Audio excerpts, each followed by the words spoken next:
Good evening. My name is Deborah Ipe, and today we're going to be talking about ethics and moral theories. So, what is ethics?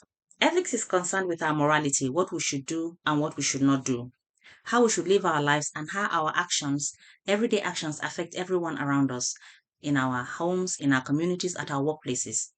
Ethics involves thinking critically about our moral beliefs, which involves taking time to analyze and evaluate our thoughts and actions so that we can come up with better and more rational outcomes.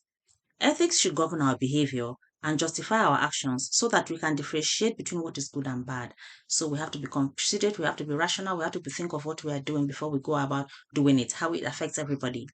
And there are three divisions of ethics. We have the normative ethics, meta-ethics, and applied ethics. Normative ethics deals with our moral norms, which involves the process of trying to understand what is morally acceptable and what is not. Critical thinking is applied in normative ethics to help us decide what is morally good or bad. We don't just follow some laid out rules, but we have to think critically about what we are doing. Meta-ethics. Meta-ethics explores ethics itself, moral values and judgment. Metaethics seeks to know what morality is. What is morality? What is ethics? How did it originate? What is it all about? Those are the kinds of questions that metaethics asks. And then when we talk about applied ethics is putting ethics into action. Applied ethics is when ethics is applied in real world problems. For example, professions like medicine or law use applied ethics all the time. Like in medicine, for instance, the issue of abortion, which has been plaguing the US for so long. Is abortion right or is it wrong? What about if the mother's life is on the line and uh, she cannot have the baby? And or what about if she cannot take care of the baby and she's not ready just yet? Should she be able to take those kinds of decisions? Is it morally wrong? Is it morally right? So those questions arise. Or what about euthanasia? When somebody has an incurable disease and they are in pain every day, should they be able to make those decisions for themselves? Is it morally right? Is it morally wrong? Those questions arise with applied ethics. And then moral theories. They are structures that we can use when thinking and discussing moral issues, and they are useful in guiding us when we want to make decisions about actions that are morally correct. Moral theories give us basic moral standards that we can use when we want to examine ourselves, other people, and the morality behind the deeds that we do. Moral theory is what makes us good and makes our behavior morally correct. These theories give rise to a general procedure that can help us handle complex aspects of ethics. So moral theories sometimes justify our intuitions and principles, but sometimes it clashes with it.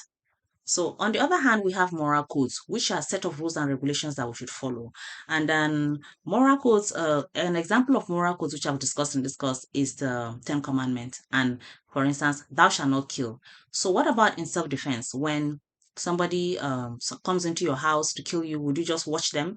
Or what about like the war in Ukraine where people have been attacked in their own country? Should they just sit back if they have the opportunity to defend themselves? Is that killing? So those things sometimes or people don't they are not we don't understand them and we cannot challenge them, and so that gave rise to what the Euthyphro dilemma. And what happened was that the famous philosopher called Plato posed the question to Euthyphro, and he asked and he said, if something is something good because God says it is good, or does God say something is good because it is good? And so that question was not answered, and there are challenges back and forth with moral codes because there are so many questions which cannot be answered. But with moral theories, you're able to be able to find where they have flaws and challenge those flaws and be able to come up with a more suitable course of action. The most important information that stood out to me is that moral theories have flaws and they can always be argued. So when they argue these moral theories, they are able to come up with better theories that can suit people. And sometimes these theories they conflict with our moral principles and our moral intuitions.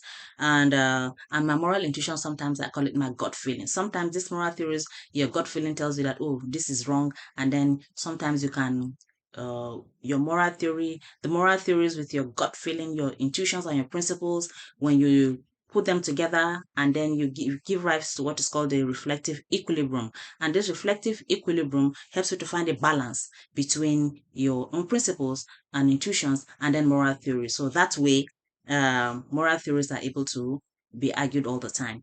because they also have flaws. They're not perfect.